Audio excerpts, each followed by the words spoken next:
Kita akan mempelajari, lebih tepatnya mengingat kembali materi di kelas berapa ya, pas di SMP MTS atau mungkin paket B gitu ya. Jadi variabel dan konstanta ini sangat diperlukan ya, sangat dibutuhkan ke tingkat ketelitiannya ya, karena kalau kita sampai misalkan mengabaikan, kadang-kadang kita kebingungan sendiri ketika menghadapi soal-soal yang memang benar-benar ingin menguji bagaimana kondisi variabel dan konstanta. Ini sebagai contoh untuk soal nomor 1 ya, ini ada sebuah fungsi seperti ini. Ini berarti kalau waktu di SMP dikatakan ini variabelnya yang X itu variabel bebas, yang ini variabel terikat ya, seperti ini. Ketika ini bentuknya ada XY, berarti kaitannya dengan diagram Kartesius. Berarti kalau yang min 10 ini dikatakan konstan, yang ini konstanta, yang ini konstanta disingkat C, boleh pakai bahasa Inggris atau K, tapi umumnya kalau menggunakan notasi C itu ketika kita membahas integral itu dari konstanta dalam bahasa Inggris menggunakan C. Nah, kalau ada konstan berarti ada variabel. Tadi saya katakan ini variabel bebas, yang ini terikat gitu ya. Artinya nilai-nilai itu akan dipengaruhi ketika ini berubah-ubah. Nah, jadi yang ini adalah variabel, yang ini adalah variabel. Nah, sekarang nomor 2, ketika bentuknya seperti itu, maka kita bisa mengubahnya menjadi X sama dengan 4 min Y atau Y sama dengan 4 min X ya. Kita tahu berarti ini dua-duanya adalah variabel, sedangkan ini adalah konstanta ya, jadi konstanta. Nah, sekarang kalau kita lihat di sini ada sebuah model menggunakan fungsi dalam X ya. Saya katakan ini fungsi dalam X. Ada yang mengatakan langsung membaca fx gitu ya. Itu artinya bahwa ciri variabelnya itu adanya di sini. Jadi di bagian yang dikurung ini adalah ciri variabelnya. Kalau begitu di ruas kanan ada x kuadrat, berarti variabel, yang min 8x berarti ini variabel, sedangkan di sini tidak ada unsur x. Kalau begitu ini dua-duanya adalah kategorinya kepada konstan. Sekarang yang keempat, ini variabel tuh yang ini. Karena fx sama dengan 12, berarti variabelnya di ruas kanan tidak ada. Jadi 12 adalah merupakan konstanta. Jadi ini fungsi konstan. Jika dikatakan bahwa Y sama dengan fx, ini sebagai contoh, kalau misalkan ini sama dengan 12, berarti kalau kita ekspresikan di diagram Kartesius, berarti ada sebuah garis datar setinggi 12 dari 0 pada sumbu Y. Jadi Y sama dengan 12 begitu ya. Baiklah, sekarang kita lanjut yang kelima. Seandainya ada sebuah fungsi Y sama dengan sin 4x, nah ini berarti fungsinya fungsi trigonometri. Berarti ini kita lihat bahwa dua-duanya ini merupakan variabel ya. Jadi Y-nya variabel, X-nya variabel. Untuk fungsi trigonometri yang mengandung konstan, misalkan seperti ini. Misalkan 2 dikurangi 3 cos 5x ya. Jadi ini variabel. Nah, ini konstannya adalah yang ini. Yang ke-7. Sekarang kalau umpamanya ada sebuah soal bentuknya limit gitu ya, limit. Nah, limit misalkan 4x gitu ya. 4x dibagi 2 min 8x. Nah, seperti itu. Dimana di sini x-nya itu mendekati umpamanya 1. Nah, berarti yang variabel itu udah kelihatan ya, bahwa ciri variabel kalau soalnya soal model limit itu ciri variabelnya itu ada di sini ya, seperti ini. Jadi kalau ini 4x per ini, berarti variabelnya adalah ini dan ini. Sehingga kalau misalkan ada soal lain sama 8, limit 4x min 7, ini umpamanya 1 min 6x, untuk x mendekati 0 misalkan, berarti yang ini variabel,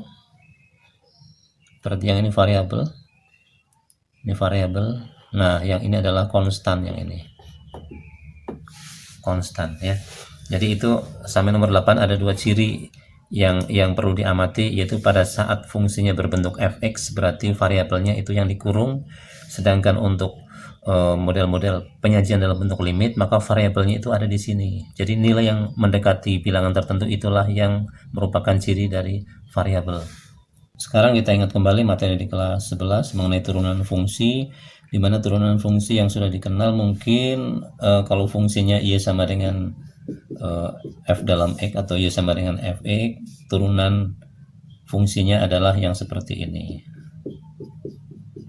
Dibacanya y aksen sama dengan f aksen x ya. Jadi ini artinya turunan pertama. Nanti kalau turunan kedua berarti ini aksennya ada 2 ya, dan sebagainya. Sedangkan notasi turunan untuk model yang lain, mungkin ada yang sudah mengenal menggunakan notasi yang disebut notasi Leibniz ya. Notasi Leibniz. Ini nama orang yang menemukan notasinya. Yaitu menggunakan kalau y sama dengan fx misalkan ada pertanyaan, nah seperti ini, itu artinya turunan fungsi y terhadap x. Jadi ini tulisannya adalah dy per dx, tapi dibacanya itu langsung dy dx ya, dy dx. Tapi tidak menutup kemungkinan bahwa yang ditanyakan adalah dx dy. Nah, inilah dua hal yang perlu dipahami. Kita harus melihat bagaimana posisi-posisi variabel yang ada terhadap proses penurunan. Nah, siapa tahu suatu saat ada penyajian bahwa fungsinya adalah seperti ini. Kalau begitu, jika ditanyakan dy dx dengan dx dy, tentunya akan terdapat sedikit pemahaman yang mengantarkan ke sana. Oleh karena itu, bedakan posisi seperti ini, seperti ini. Kalau y sama dengan fx, berarti menurut teori yang tadi variabelnya itu adalah variabel x. Sedangkan untuk model seperti ini variabelnya adalah variabel y.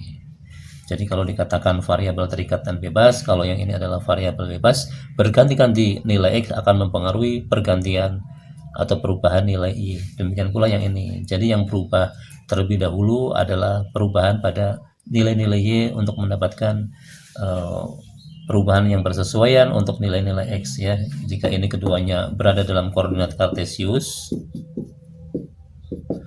maka hal-hal yang berkait dengan semuanya itu grafik dan sebagainya, maka itu harus dipahami benar-benar supaya pemahaman tentang variabel dan konstan menjadi alat bagi kita untuk menyelesaikan beberapa hal yang nanti akan kita bahas pada pembahasan berikutnya. Baiklah, sekarang kita akan melihat bagaimana menurunkan soal-soal yang seperti ini. Ini kalau diturunkan dengan turunan pertama, notasinya y aksen, berarti turunan dari 6x adalah 6, ditambah turunan 8 adalah 0, sehingga hasilnya adalah 6. Untuk yang ini, berarti y aksennya adalah yang ini menjadi 4x, ini pangkatnya berkurang 1 menjadi pangkat 1, min 8x untuk berpangkat 1 menjadi pangkat 0, sehingga tinggal tersisa ini ditambah dengan turunan dari 11 yaitu 0, karena ini konstan.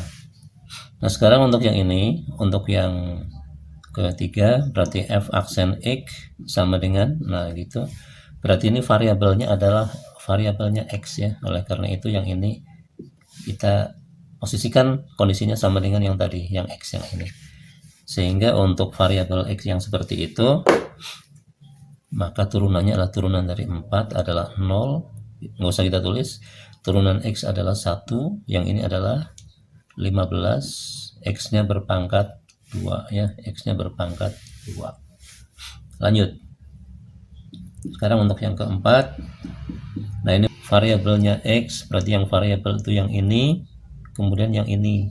Kalau begitu kedudukan min 3x, ini saya bacakan min karena ini proses pengurangan operasi.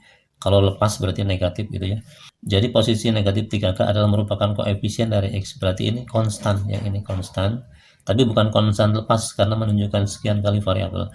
Nah, yang konstan lepas atau konstan tak lepas berarti yang t ini. Kalau begitu perlakuan penurunannya akan menjadi demikian. Yang ini berarti menjadi 4x, pangkatnya tinggal 3 yang ini, karena ini pangkatnya 1. Sebagaimana pengamatan kita kalau sudah sering latihan tinggal dihilangkan, bahasanya begitu ya. Jadi ini tinggal min 3k. Nah, yang t-nya berarti karena bukan X, bukan variabel konstan, turunannya sama halnya seperti waktu menurunkan 11 dan 8 dan juga yang 4 ini. Jadi turunannya adalah 0, jadi ini plus 0. Sehingga hasil terakhir adalah yang ini. Nah, seperti ini. Sekarang nomor 1, kalau misalkan ini ditanyakan dy dx, maka kita harus mengetahui posisi-posisi variabel dan konstan. Nah, dy yang atas pembilangnya ini merupakan fungsinya yang ini, sedangkan yang x yang bawah itu adalah ciri posisi variabelnya ya. Oleh karena itu sebelum diturunkan maka ubahlah fungsinya menjadi fungsi y-nya y dalam x, sehingga penyajiannya akan menjadi seperti ini. Karena fungsinya fungsi y, maka yang 3y itu harus sendirian, maka menjadi 3y, berarti ini pindah ke sana gitu ya. Yang ini ke sini, berarti menjadi 2x dikurangi 12. Nah, ini y-nya harus sendirian ya. Oleh karena itu yang ini menjadi 2/3x dikurangi ini dibagi 3 menjadi 4. Nah, sekarang berarti y-nya adalah fungsi, yang ini adalah variabel, yang ini adalah konstan. Nah, sekarang untuk menurunkan biasa ya, biasa berarti y diturunkan terhadap variabel x, berarti notasinya menggunakan dy dx. Ini akan sama dengan ini turunkan biasa, x-nya pangkat 1, tinggal tersisa 2/3 saja. Yang turunan negatif 4 adalah 0, sehingga turunannya adalah 2/3. Nah, sekarang kalau yang ditanyakan misalnya cobalah hitung dx dy. Nah, kalau dx dy berarti yang x-nya ini yang dianggap sebagai fungsi, sedangkan variabelnya itu adalah yang y. Nah, oleh karena itu maka sebelum diturunkan ini kita harus menyajikan bentuk x-nya seperti apa ya. Dari 2x min 3y sama dengan 12, berarti 2x-nya harus disendirikan menjadi 12 ditambah 3y. Nah, seperti itu, sehingga x-nya menjadi 12/2 6, yang ini menjadi 3/2y. Nah, sekarang kita lihat bahwa ini adalah fungsinya dan ini adalah variabelnya. Kalau begitu yang ini adalah konstan. Oleh karena itu maka sekarang kita tentukan dy dx-nya adalah turunan dari konstan adalah 0 yang ini, dan turunan dari yang ini karena variabelnya y pangkat 1 berarti pangkatnya menjadi pangkat 0, sehingga tinggal tersisa adalah 3/2 atau dy dx-nya adalah 3/2. Nah, kira-kira seperti itu membedakan posisi variabel dan konstan pada penurunan model turunan Leibniz. Sekarang lanjut nomor 2.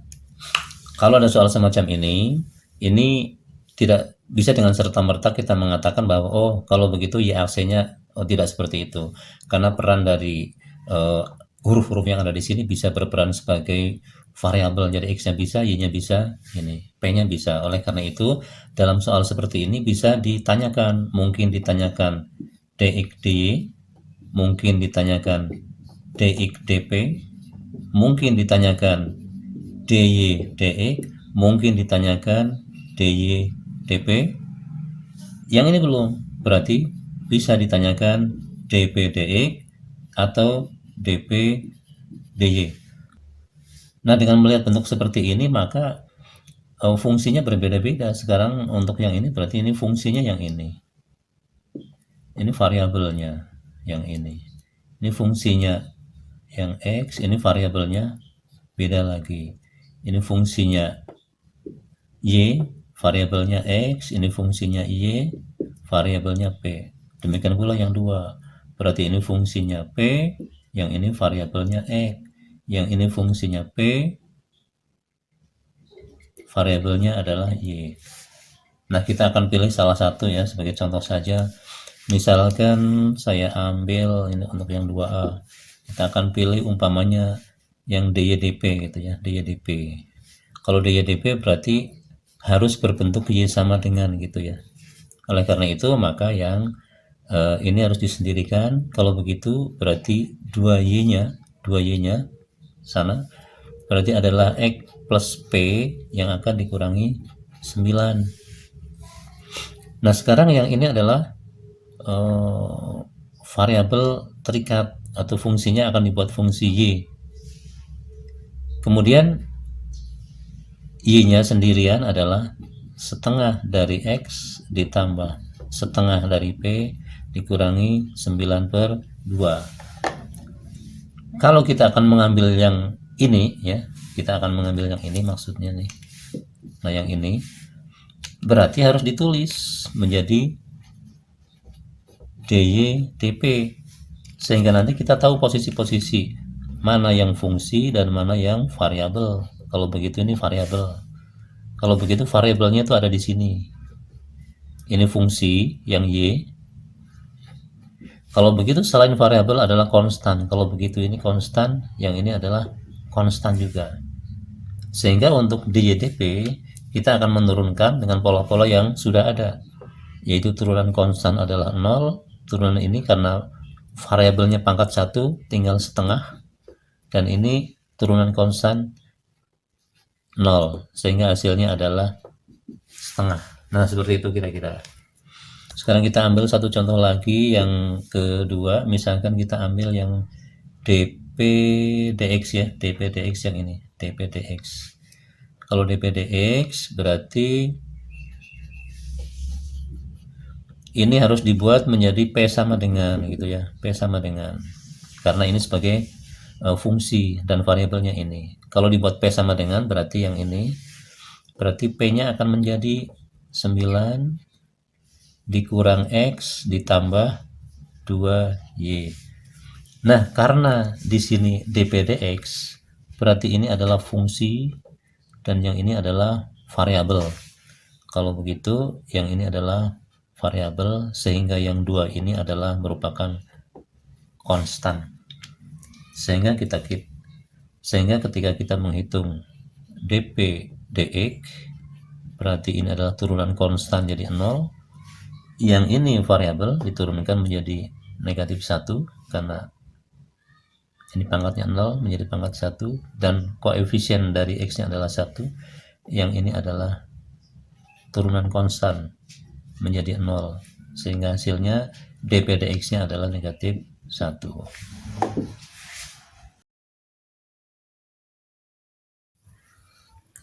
Nomor 12, lim dari 3x min 1 ini nama fungsinya, ini P mendekati 4. Nah ini analog dengan soal nomor 11 tadi, bahwa untuk variabel P dan fungsinya tidak ada variabelnya tidak ada P-nya. Oleh karena itu ini tidak dipengaruhi oleh berapapun besar nilai P yang didekati. Oleh karena itu bentuknya tetap berbentuk 3x min 1 ya, jadi tetap 3x min 1 seperti ini.